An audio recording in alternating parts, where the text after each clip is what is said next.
Wasn't CJ amazing? Sort of tough to follow. I'm gonna change it up on you, and I'm gonna talk to you about wildfires, something that's near and dear to my heart. As you've probably noticed, in recent years, a lot of western forests have burned in large and destructive wildfires. If you're like me, this western landscape is actually why my family and I live here. And as a scientist and a father, I've become deeply concerned about what we're leaving behind for our kids, and now my 5 grandkids. In the US, an area that's larger than the state of Oregon has burned in just the last 10 years. And tens of thousands of homes have been destroyed. Acres burned and homes destroyed have steadily increased over the last 3 decades. And individual fires that are bigger than 100,000 acres, they're actually on the rise. These are what we call megafires. Megafires are the result of the way we've managed this western landscape over the last 150 years and a steadily warming climate. Much of the destruction that we are currently seeing could actually have been avoided. I've spent my entire career studying these western landscapes, and the science is pretty clear. If we don't change a few of our fire management habits, we're going to lose many more of our beloved forests. Some won't recover in our lifetime or my kids' lifetime. It's time we confront some tough truths about wildfires and come to understand that we need to learn to better live with them and change how they come to our forests, our homes, and our communities. So why is this happening? Well, that's what I want to talk to you about today. You see this forest? Isn't it beautiful?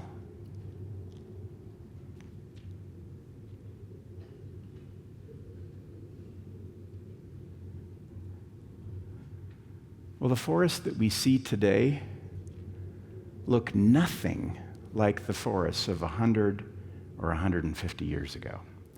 Thankfully, panoramic photos were taken in the 1930s from thousands of western mountaintop lookouts, and they show a fair approximation of the forest that we inherited. The best word to describe these forests of old is patchy. The historical forest landscape was this constantly evolving patchwork of open and closed canopy forests of all ages, and there was so much evidence of fire. And most fires were pretty small by today's standards. And it's important to understand that this landscape was open, with meadows and open canopy forests, and it was the grasses of the meadows and in the grassy understories of the open forests that many of the wildfires were carried. There were other forces at work too, shaping this historical patchwork. For example, topography, whether a place faces north or south, or it's on a ridgetop or in a valley bottom. Elevation, how far up the mountain it is, and weather, whether a place gets a lot of snow and rain, sunlight and warmth. These things all worked together to shape the way the forest grew. And the way the forest grew shaped the way fire behaved on the landscape. There was crosstalk between the patterns and the processes. You can see that in dry forests, trees were open grown and fairly far apart. Fires were frequent here, and when they occurred, they weren't that severe.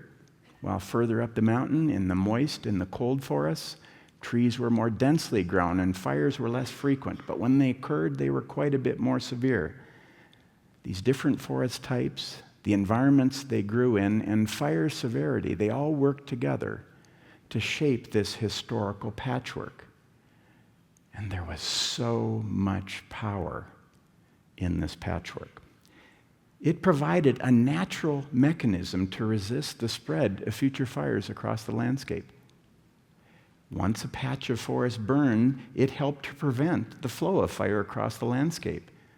A way to think about it is that the burned patches help the rest of the forest to be forest. Let's add humans to the mix. For 10,000 years, Native Americans lived on this landscape, and they intentionally burned it a lot. They used fire to burn meadows and to thin certain forests so they could grow more food.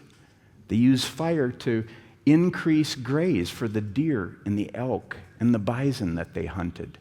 And most importantly, they figured out if they burned in the spring and the fall, they could avoid the out-of-control fires of summer. European settlement, it occurred much later, in the mid-1800s. And by the 1880s, livestock grazing was in high gear.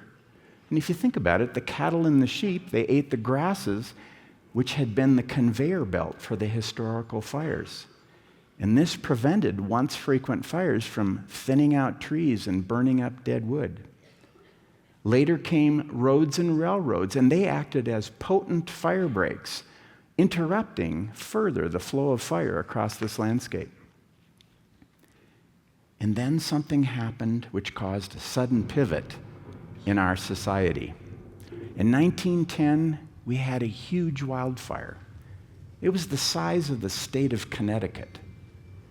We called it the Big Burn. It stretched from eastern Washington to western Montana, and it burned in a few days 3 million acres, devoured several towns, and it killed 87 people. Most of them were firefighters. Because of the Big Burn, wildfire became public enemy number one, and this would shape the way that we would think about wildfire in our society for the next 100 years. Thereafter, the Forest Service, just 5 years young at the time, was tasked with the responsibility of putting out all wildfires on 193 million acres of public lands. And they took this responsibility very seriously. They developed this unequaled ability to put fires out. And they put out 95 to 98% of all fires every single year in the U.S. And from this point on, it was now fire suppression and not wildfires that would become a prime shaper of our forests. After World War II, timber harvesting got going in the West, and the logging removed the large and the old trees, and these were survivors of centuries of wildfires. And the forest filled in, thin-barked, fire-sensitive small trees filled in the gaps. And our forest became dense, with trees so layered and close together that they were touching each other. So fires were unintentionally blocked by roads and railroads. The cattle and sheep ate the grass. Then along comes fire suppression and logging, removing the big trees. And you know what happened? All these factors worked together to allow the forest to fill in, creating what I call the current epidemic of trees. Go figure. More trees than the landscape can support. So when you compare what forests looked like 100 years ago and today, the change is actually remarkable. Notice how the patchwork has filled in. Dry south slopes, they're now covered with trees. A patchwork that was once sculpted by mostly small and sort of medium-sized fires has filled in. Do you see the blanket of trees? After just 150 years, we have a dense carpet of forest. But there's more. Because trees are growing so close together, and because tree species, tree sizes, and ages are so similar across large areas, fires not only move easily from acre to acre, but now so do diseases and insect outbreaks, which are killing or reducing the vitality of really large sections of forest now. And after a century without fire, dead branches and downed trees on the forest floor, they're at powder keg levels. What's more, our summers are getting hotter, and they're getting drier, and they're getting windier.